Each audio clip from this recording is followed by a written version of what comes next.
تو مجھے لگتا ہے کہ ان کو کاؤنسلنگ کرنے کی بہت ذرا ضرورت ہے. تو میرا دوسرا سوال آپ نے ادھورا چھوڑا, پورا جواب نہیں ملا مجھے. بہرحال میں پھر آپ کی طرف بڑھوں گا. منتشا بنت رشید صاحبہ, آپ نے راجہ مظفر بٹ صاحب کو سنا, انہوں نے فرمایا کہ آغاز جو ہے گھریلو تشدد, اس کا آغاز جو ہے وہ عورت کی طرف سے ہوتا ہے. تھوڑا سا ایڈ کرنا چاہوں گا جو انہوں نے ابھی انفارمیشن دی تھی ڈاوری کے حوالے سے. بالکل ڈاوری کے حوالے سے ہی. کبھی کبھی دو میاں بیوی بیٹھے ہیں, کچن میں بیٹھے ہیں, بات کر رہے ہیں, سمپلی بات کر رہے ہیں, تو بات آ جاتی ہے تو بیوی اپنے شوہر کو ایسے مذاق میں بولتی ہے, آپ نے کیا لایا مجھے, میرے لیے کچھ نہیں لایا شادی کے دن. ہاں, تو وہاں سے مرد کا یہ جواب رہتا ہے اسی بات پہ کہ آپ کے گھر والوں نے بھی مجھے کیا لایا تھا میرے لیے, مجھے تو کچھ نہیں دے دیا. لیکن کچھ ایک وقت ایسا آ جاتا ہے جب ان کے درمیان کچھ انبن بن جاتی ہے. شاید اس بات کو اس وقت اچھالا جاتا, ہم نہیں کہیں گے کہ نہیں, سبھی واقعات ایسے ہی ہوتے ہیں. ڈاوری کا باضابطہ تقاضا کیا جاتا ہے, اس میں ہمارے سماج کو اس چیز کی طرف توجہ دینے کی ضرورت ہے کہ یہ غلط امر ہے, یہ غلط کام ہے, ہمیں ان چیزوں سے تقاضا نہیں کرنا ہے. اور شاید جب ہمیں اس دنیا سے خیر بات کرنا ہے تو وہ چیزیں ہمیں ساتھ نہیں لینی ہے. آپ کا رسپانس؟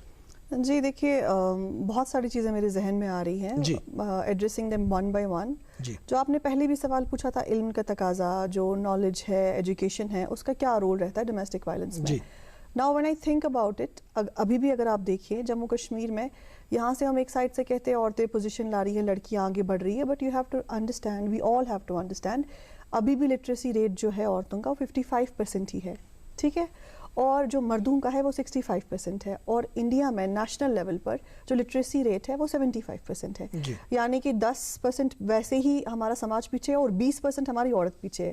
اس سے ہی آپ کو ایک اندازہ ہو جاتا ہے کہ عورت جو ہے وہ ایجوکیشنلی بھی بیکورڈ ہے. پریزنٹلی ہم بات کریں جموں کشمیر کی, جی مجھے J&K کا اسٹیٹس. بالکل بالکل 55% جہاں پر عورتوں کی لٹریسی ریٹ ہوگی, آپ کی عورت کی ایجوکیشن نہیں ہے, اس کی سمجھ ہار اور زیور تک ہی لمیٹڈ ہے, اور اس کو لگتا ہے کہ اب اگر نیا انسان گھر پہ آیا ہے تو آج تک تو اسے شاید وہ امپورٹنس یا وہ کیا کہے پاور نہیں ملا, اب شاید اس پہ ظلم کر کے وہ پاور ایک کنٹرول کرنا چاہوں گا یہاں پہ. جو آپ نے بہت اچھی ایک انفارمیشن آپ نے دے دی, بہت اچھی بات آپ نے کہی کہ ویمنز جو ہیں, لڑکیاں جو ہیں, وہ تعلیم کے حوالے سے ان کا ریشو جو ہے وہ پیچھے ہے. لیکن یہ گھریلو تشدد کے واقعات ان گھرانوں میں زیادہ نہیں دیکھے جاتے ہیں جہاں پہ تعلیم نہیں ہے, جہاں پہ علم زیادہ ہے. آپ دیکھیں, میں کرگل کی بات آپ کو کروں گا.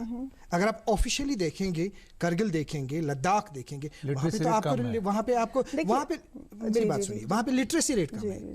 اور ابھی ہمارے پاس پی ڈی نتیا صاحبہ بیٹھی ہے, ان سے ابھی میں بات کرنا چاہوں گا, وہاں پہ ایسے کیسز نہیں ہیں. دیکھیے, there is a difference between an event occurring and being reported. کوئی چیز ہو رہی ہے, یہ اس کا نام ہی ہے انٹیمیٹ پارٹنر وائلنس, یعنی کہ یہ گھر کی چار دیواری کے اندر ہوتا ہے, اور کتنے لوگوں کو پتہ چلتا ہے وہ نہیں معلوم ہے.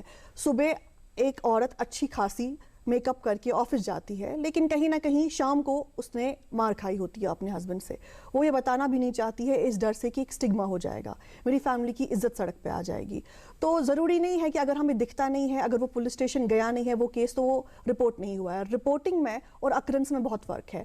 اور جو پرسنل ریلیشن شپس میں کرائمز ہوتے ہیں, ریپس ہے, سیکشول وائلنس ہے, چائلڈ سیکشول ابیوز ہے, یا ڈومیسٹک وائلنس ہے, اس میں خاص طور سے وکٹم سروائیور جو ہے وہ آگے نہیں آنا چاہتے ہیں, کیونکہ کہیں نہ کہیں ان کے کندھوں پر ہم نے گھر کی عزت بھی ڈال دی ہے. اگر لڑکی غلط طریقے سے بیہیو کرے گی تو پورا خاندان بدنام ہو جاتا ہے, اور اگر لڑکا وہی حرکت کرے گا تو ہمیں لگتا ہے کہ یہ تو چلتا ہے, جوان ہے, کوئی بات نہیں ہے, یہ تو سدھر جائے گا ود ٹائم ود ایج.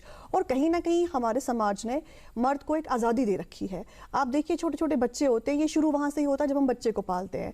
بچے کو پوچھیں گے, چھوٹے بچے کو, کتنی فرینڈس بنائی تم نے اسکول میں, کتنی لڑکیاں ہیں, اور پھر اچھا 4, اس کا نام کیا ہے, اس کا نام کیا ہے. آپ یہ سوال کبھی لڑکی سے نہیں پوچھیں گے آپ نے کتنے میل فرینڈس بنائے ہیں. یا سملرلی جب ہم لڑکی کو گروم کرتے ہیں, ہم اس کو بولتے ہیں وہ روئے گی بھی تو ٹھیک ہے, لڑکا روئے گا تو اس کو بولتے ہیں کیوں لڑکیوں کی طرح روتا ہے, لڑکی بننا ہے تجھے. بیٹی پیدا ہوگی تو ہم کہیں گے کہ کاش یہ بیٹا ہوتی, ہمیں دکھ ہوگا, افسوس ہوگا. آپ کی بات بالکل صحیح ہے. ایک بات جو آپ نے ابھی کہی کہ لڑکی پیدا ہوتی ہے تو دکھ ہوتا ہے. پہلے دکھ کس کو ہوتا ہے اور واویلا کون کرتا ہے, مرد یا عورت؟ دیکھیے یہ مرد یا عورت کی لڑائی نہیں ہے, یہ سسٹم ہے جس کو ہم پیٹریارکی کہتے ہیں. کملا بسین ایک ویمن ایکٹیوسٹ ہے, وہ کہتی ہیں کہ پیٹریارکی ایک ایسا کنواں ہے جس سے مرد بھی پانی پیتا ہے, عورت بھی پانی پیتی ہے. یعنی کہ اگر مرد پیٹریارکی امپوز کرتا ہے, عورت بھی وہی پیٹریارکی امپوز کرتی ہے. مختصراً میں جاننا چاہوں گا پی ڈی نتیا صاحبہ, جیسا انہوں نے ابھی فرمایا کہ کہیں پہ کسی گھر میں اس کی ہوتی ہے, ایک لڑکی تولد ہوتی ہے, تو سب سے پہلے واویلا کون کرتی ہے, عورت یا مرد؟ دیکھیے اس کا کوئی اسٹیٹسٹکس نہیں ہے کہ کون پہلے دکھ مناتا ہے, مرد یا عورت, لیکن ہمیں یہ چیز ایز اے سوسائٹی کے وے سے بھی سمجھنا چاہیے. جیسے میم ہے, یہ این جی او کی طرف سے ایک ایکٹیوسٹ ہے, وومن کوآپریٹیوز کی طرف سے, میں ایک پولیس کے سائڈ سے ہوں, یہ ایک جرنلسٹ ہے. سو ہم ایک ہی سوسائٹی کے 3 الگ الگ پارٹ ہیں اور ہم ایڈریس کر رہے ہیں ایک ہی پرابلم کو. راجہ مظفر بٹ صاحب, اسی بات کا رسپانس جو ابھی چونکہ کھل کے انہوں نے نہیں بتایا کہ اس میں اگر مرد کرتا ہے واویلا, اگر مرد کو افسوس ہوتا ہے یا عورت کو ہوتا ہے. مجھے لگتا ہے کہ جو مرد ہوتے ہیں ان کو زیادہ تر شفقت لڑکی کی ہی ہوتی ہے جی, اور جو واویلا کرنے والی جو ہے پہلے انفارچونیٹلی ہماری لیڈیز ہی ہوتی ہیں جی. بٹ اب ایجوکیشن آئی ہے اب ہمارے سماج میں, اب ویسا نہیں ہے. پہلے زیادہ تھا, اب اتنا نہیں ہے, اس حساب سے اب نہیں ہے. اب جو آج کل جو ہے بیٹی کی پیدائش پہ خوشی محسوس ہوتی ہے پورے خاندان کو, بیٹی کو تعلیم دی جاتی ہے آج کل, اب بہت ہی فرق آ چکا. بٹ ایک چیز ہے کہ بہت سی چیزیں ہیں ابھی اس میں ہم کو یہ کرنے کی ضرورت ہے, کیونکہ آپ نے ابھی بتایا کرگل کی بات آپ نے بتائی, میں منتشا سے بالکل ایگری کرتا ہوں. اس میں کرگل ایک ایسی سوسائٹی ہے, وہاں پہ جو ایک کمیونٹی ہے, وہاں پہ کیسز تھانوں میں نہیں جاتے ہیں. ہاں بالکل صحیح بات ہے. آپ نے جو ڈومیسٹک وائلنس کی بات کہی کرگل کے حوالے سے یا لداخ کے حوالے سے, وہاں پہ اس کے علاوہ جو باقی وائلنسز جو ہیں, باقی وائلنس جو ہیں چوری کے, ڈکیتی کے ہیں, وہ بھی آپ کو کورٹ میں نہیں ملیں گے. آپ جائیے ڈسٹرکٹ کورٹ جو ہے وہاں سے لائیے, جو کرگل کا پورا ڈیٹا لائیے, یا پولیس اسٹیشنز میں جائیے, ایف آئی آر دیکھیے 302 میں کتنے ہیں, 307 میں کتنے ہیں, اٹمپٹ ٹو مرڈر چوری کے کتنے ہیں. تو آلریڈی وہ ایک ایسی سوسائٹی ہے, وہ جو ہے جو ان کا ڈیسیجن ہوتا ہے وہ ان کے مولوی کرتے ہیں, اور باقی جو اپنی کمیونٹی ہے وہاں پہ یا اپنے گھر کے بڑے, اور وہاں سے وہ جو ہے اپنے گھروں سے باہر نہیں نکالنا چاہتے ہیں. اس کا مطلب یہ نہیں ہے کہ وہاں پہ وائلنس نہیں ہو سکتی, وائلنس ہے بٹ رپورٹنگ نہیں ہوتی. تربیت کا آپ کس حد تک اس میں عمل دخل سمجھتے ہیں؟ دیکھیں تربیت تو بہت کیا بولتے ہیں, بہت ہی امپورٹنٹ چیز ہے. تربیت, ماں باپ کی تربیت تو ہے ہی, بہت ہی ضروری ہے وہ. بٹ اس کے باوجود بھی, ایجوکیشن ہونے کے باوجود بھی, خاص کر لٹریسی میں بولوں گا, اگر آپ دیکھیں گے آج کل جو ڈومیسٹک وائلنس اگر ہم دیکھیں گے, مجھے لگتا ہے کہ زیادہ تر ابھی ایسے پڑھے لکھے لوگ ہیں, پڑھے لکھے گھرانوں میں بھی بہت سارا دیکھا جاتا ہے جہاں پہ خودکشیاں ہوتی ہیں, جہاں پہ لڑکیاں اپنے آپ کو جلا ڈالتی ہیں یا ان کو قتل بھی کیا جاتا ہے, قتل بھی کی گئی ہے. آپ نے دیکھی وہ لڑکی حال ہی میں وہ وہاں ہوا تھا شاید کپواڑہ سائیڈ میں کہ بارہمولہ سائیڈ میں. اس کے علاوہ ایک لڑکی تھی وہ سکھ کمیونٹی سے تھی یہاں پہ, اس کو بھی مار ڈالا گیا. تو جو ہے وہ پڑھے لکھے لوگ تھے دونوں, وہ کوئی ان پڑھ تو نہیں یا وہ دوسرا واقعہ کوئی ہوا تھا خودکشی کا, ہم اس کے بیک گراؤنڈ میں نہیں جائیں گے, لیکن وہ بھی اس طرح کا کہا گیا کہ اس طرح کا واقعہ جو رول ہے ہماری کمیونٹی کا رول ہے, اتنا اس میں رول جو ہے سرکار کا اتنا رول نہیں ہے. سرکار کا بھی رول ہے. ڈومیسٹک وائلنس ایکٹ جو ہے 2010 کا, there is a provision that government has to create awareness about the domestic violence act 2002. اس میں پھر کاؤنسلرز اپوائنٹ ہوں گے, اس میں پھر پروٹیکشن آفیسرز اپوائنٹ ہوں گے. وہ ایک لمبا پروسیس ہے, لیکن اس سے پہلے اگر ہم اپنے آپ کا محاسبہ کریں گے, نہیں 8 سال ہو چکے ہیں, 8 سال ہو چکے ہیں ایکٹ کو بنے ہوئے, تو لمبا پروسیس اگر ہے بھی 8 سال ہو چکے ہیں. ابھی جیسا کہ مظفر صاحب نے صحیح فرمایا کہ ہمارے پاس پروٹیکشن آفیسرز نہیں ہے, ہمارے پاس سروس پرووائڈرز نہیں ہے, اور ساتھ ہی ساتھ ہمارے پاس سب سے بڑی بات ہے شیلٹر ہومز نہیں ہے. ابھی کشمیر ویمنس کلیکٹیو اور ایک ون سٹاپ شیلٹر ہے فار ویمن, ہم دونوں گروپس جو ہے وہ ایک لڑکی کی دیکھ بھال کر رہے ہیں. لڑکی مینٹلی چیلنج تھی اور اس کا ریپ ہوا تھا, اور پھر 9 مہینے کے بعد اس کی ڈیلیوری ہوئی ابھی 20 نومبر کو. تو جب اس نے بچہ جنا تو بچہ تو مر گیا, کیونکہ اس نے بالکل اوپن میں اس کڑاکے کی سردی میں وہ بچہ جنا تھا, اور اس کے بعد پھر وہ بے ہوش ہو کے خون کے پول میں پڑی ہوئی تھی. صبح کسی آدمی نے دیکھا کہ یہ خون میں پڑی ہوئی ہے, اس کو گھر لے گئی, صفائی وغیرہ کی, پھر ڈسپینسری لیا کنگن میں. تو جب ہمیں پتہ چلا ہم نے ان کو کانٹیکٹ کیا, اس کو ہم لے آئے. ابھی بھی are taking care of her, L D سے وہ کل ہی ڈسچارج ہوئی ہے. تو یہاں پر دیکھیے آپ, وائلیٹر عورت نہیں ہے. اگر ریپس ہوتے ہیں, سیکشول ہیرسمنٹ ہوتی ہے, وہ عورت نہیں کرتی ہے.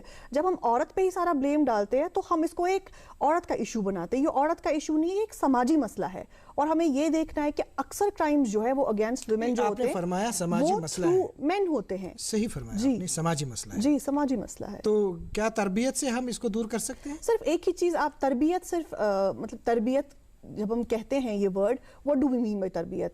10ویں پاس, 12ویں پاس, اگر ہم میں تعلیم کی بات نہیں کر رہا ہوں, میں تربیت پہ آ گیا. اگر ایجوکیشن کی, مورل ایجوکیشن کی بات آپ کرتے ہیں, میں تربیت پہ آ گیا. ایک بچہ کسی گھر میں پیدا ہو گیا, جی, اس کا رول ماڈل اس کی ماں ہے.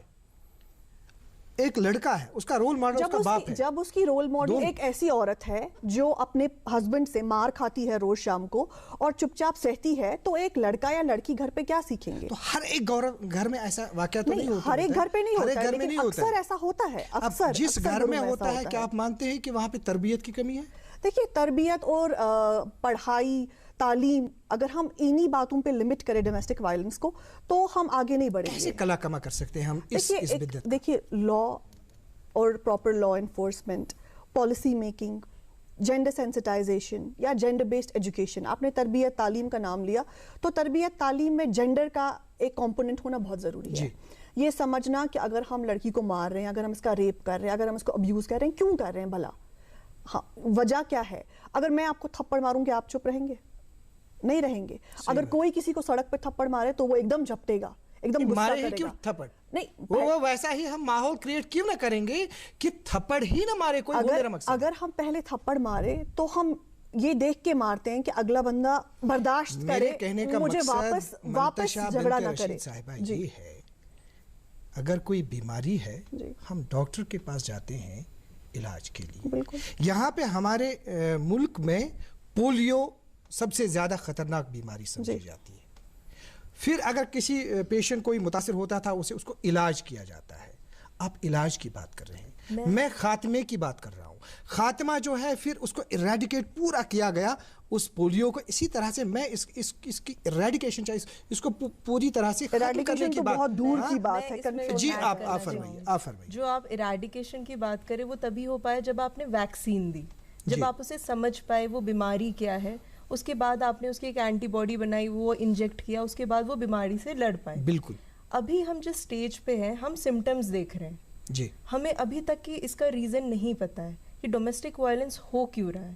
اگر میں آپ سے سائنٹیفکلی یا فیکچولی بات کروں, جو بھی ہم نے ابھی تک ڈسکس کیا, میں نے تو آغاز میں ہی بتایا کہ ہم نے ابھی تک وہ جڑ تک نہیں پہنچے. وہ جڑ تب پہنچیں گے جب پوری سوسائٹی ہی ویسی ہوگی, جب سب کا سوچ نظریہ اس لحاظ سے دیکھا جائے. پی ڈی نتیا صاحبہ, میں نے آغاز میں بتایا کہ علم کی بات میں نے کی, پھر تربیت کی بات میں نے کی. میں نے کہا اگر کہیں کسی گھرانے میں ہم کہیں گے کہ ان کو پوری طرح سے انہوں نے تعلیم حاصل کی ہے, اچھی تربیت ہے, وہاں اس گھر میں آپ ایسے واقعات نہیں دیکھیں گے. دیکھیے, اس میں بھی ایک ہے آپ کی ایجوکیشن, مورل ایجوکیشن, آپ جو بھی نام, اخلاقی تعلیم, بالکل اس کی ایک سیلف لمیٹیشن ہے.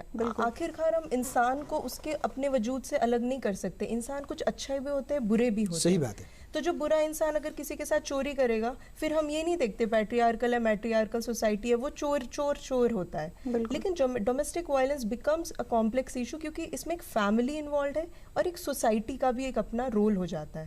تو اس میں اگر وہ برا انسان کسی اچھی لڑکی کے پلے پڑ گیا اینڈ اس نے اس کے ساتھ کچھ برا کیا, تو just because they're in a wedlock, it gets very complicated. بہرحال ہم چاہیں گے کہ اس سے پوری طرح سے اس کا خاتمہ ہو, کہ اس سے جو شکار عورتیں ہوتی ہیں, ہاں, وہ اس کے شکار نہ ہو جائیں.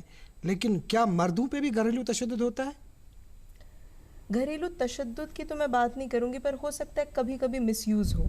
جی, کہ جو ایلیگیشنز لگائے جائے شاید وہ اتنے سچ نہ ہوں, پر میں نے ابھی تک کی کوئی کیس یہ یہاں پہ JNK میں آپ نے کوئی ایسا ابھی تک کے اپنے جتنا میرا, کشمیری میں ایک کہاوت ہے, ہاں, گ مارچ بوزاں سوری داند مارچ بوزاں کانسا, یعنی میں اس کی ٹرانسلیشن کروں گا, یعنی کہ عورت کی بات سبھی سنتے ہیں اور مرد کی بات کوئی خاص نہیں سنتا ہے. باہر آپ نے بھی شاید سنا ہوگا, آپ کو بھی علمیت ہوگی اس بات کی, کہ وہاں پر گھریلو تشدد کے واقعات جو ہیں وہ مردوں پہ ہوتے ہیں, اور وہاں پہ آپ کے پاس رپورٹنگ بھی ہے, اور یہاں پر نہیں ہے. آپ کا ریسپانس راجہ مظفر بٹ صاحب؟ دیکھیں, اس میں ایک چیز ہے فیاض صاحب, میں ایک چیز کہوں گا, جو ہماری سوسائٹی ہے, جو ہم پچھلے تقریباً 28-29 سالوں سے یہاں پہ جوجھ رہے ہیں, جی, جو یہاں کنفلکٹ کی حالات ہے, جی,